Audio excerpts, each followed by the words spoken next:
separated by 24 miles of Interstate 75 for just the third time ever. It's a weekend series between Kennesaw State and Georgia Tech.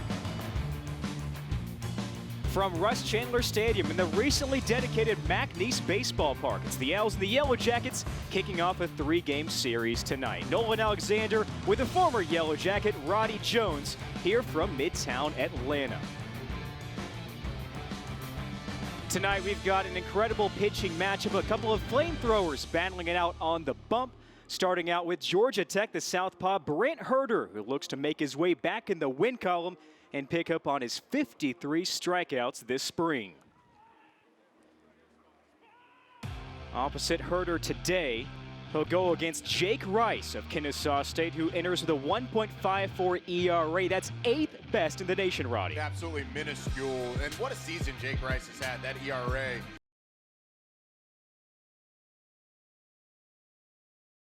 Simon singled his last time up. A walk into fly out today, and he takes this one over the shortstop into left center field.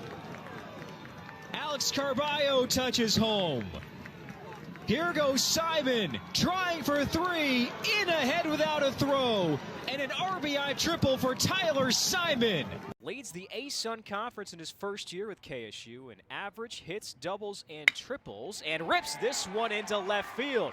Here comes another extra base knock for Josh Hatcher. The dig around first, and he's into second base with a stand-up two-bagger. Continues to pace the A-Sun in doubles. That's number 16 of the year. The 2-2. A breaking ball that is crushed way back to right field. Out of here.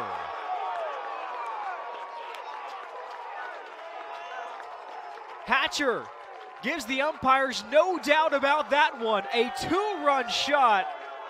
His second home run of the season, and Kennesaw State takes the lead here in the 5th inning. Freshman All-American, named the Buster Posey watch list. Steps in, here's a pinch hitter, bloops it over to third. Harbor going back over his head. He picks it up, he throws home, the tag, not in time. Cash Young is safe. So how does that work in the dugout if they determine who has the replacement belt? Who's the lowest in the totem? Well, when you're, yeah, that's the thing. Who's the guy least likely to get in, who's a similar waist size? When you're at home, you should be able to walk into the equipment room and get a new belt, which is why I was a little surprised he came with that tattered one. Grounded to short, Simon goes playward off a bounce. Tolby with the tag, and he's out. Wants to get the Jackets up to bat in the home half of the 8th. Lefty deals. Out towards short, going to be a tough play for Waddell. He throws out at first. Added to the highlight reel for another impressive play for the Jackets shortstop, Luke Waddell. The Owls get one more run. It's 5-1 KSU. In the infield to short, could be two. Wilhite in the turn over to first base, and the best friend of Brent Herder makes a timely appearance. A 6'4" twin killer ends the Kennesaw State threat. To the bottom of the 4th we go. No score.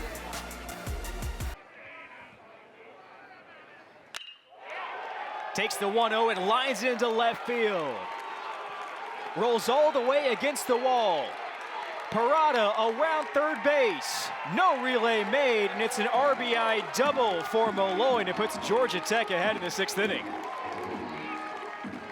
The payoff. Fastball on the inside corner. Strike 3, back-to-back Ks for Rice. Leaves 2 stranded in scoring position for Georgia Tech. 1 in the books. We head to the 2nd, no score.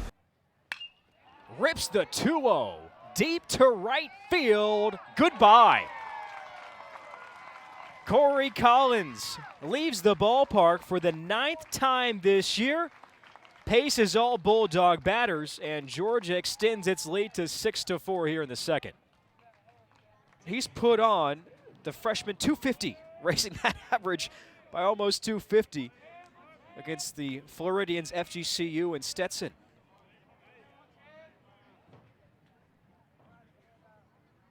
The pitch. And that goes all the way to the backstop. Collins picks it up. Simon comes home to score, and he's safe. Runner breaks, it's Coro. Parada fires over to third and got him.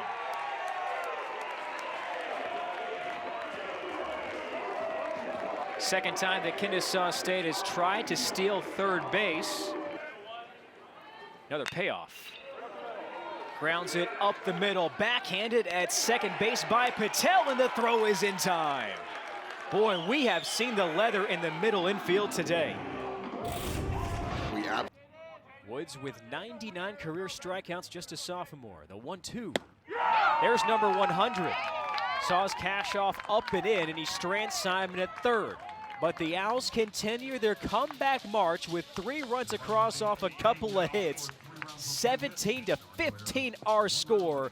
Woods and the Bulldogs hang on to the lead. To the 9th we go. A grounder out to short. Simon scoops, and that's the ball game as Kennesaw State comes from behind, uses the long ball, and defeats Georgia Tech 5-1 to snap a 5-game losing streak in the series and take a critical game 1 of 3 here this weekend. You really have to tip your cap to the pitching of Kennesaw State. Started with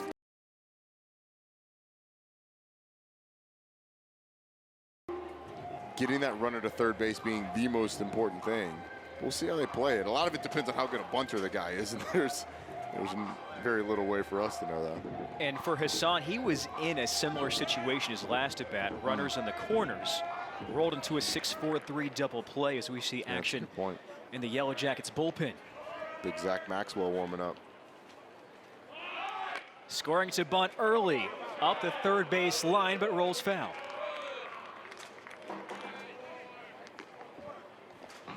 You know, a lot of times when you're going up there to square for a bunt, when you know you've got to get it down, the first bunt, once it goes foul, like if you get the first bunt down, it's a sigh of relief.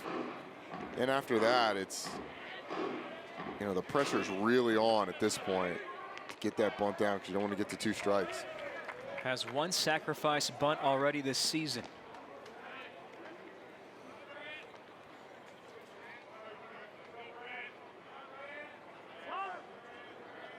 Time call. Someone missed a little bit of time to start the year with COVID-19 protocols. And a great freshman season. Really supplanted Tolvey as more the day-to-day catcher for Kennesaw State.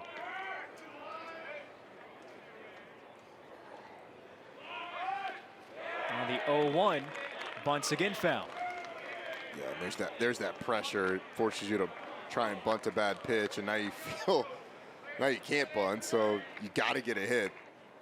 I've been in the situation too many times where you miss the first, miss the second, and then you strike out on the next pitch. It's not a good feeling.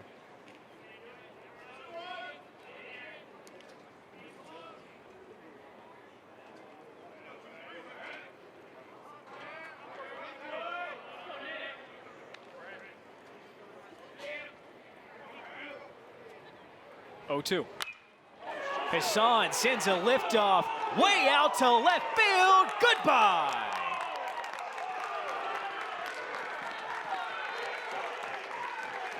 On an 0-2 pitch, sends a 3-run jack off the Brock and gives Kennesaw State the lead in the 7th inning.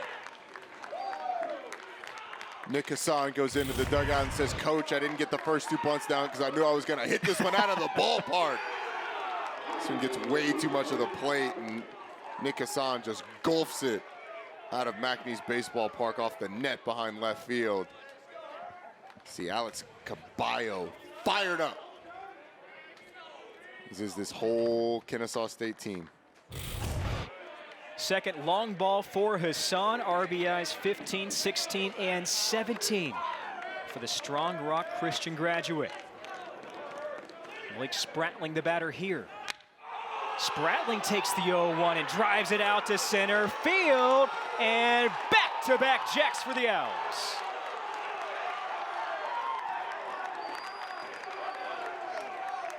Just the 3rd start of the season for number 3, and he's made it a 4-run inning for KSU. Did it to the deepest part of the ballpark, too. Fastball on the outer half of the plate.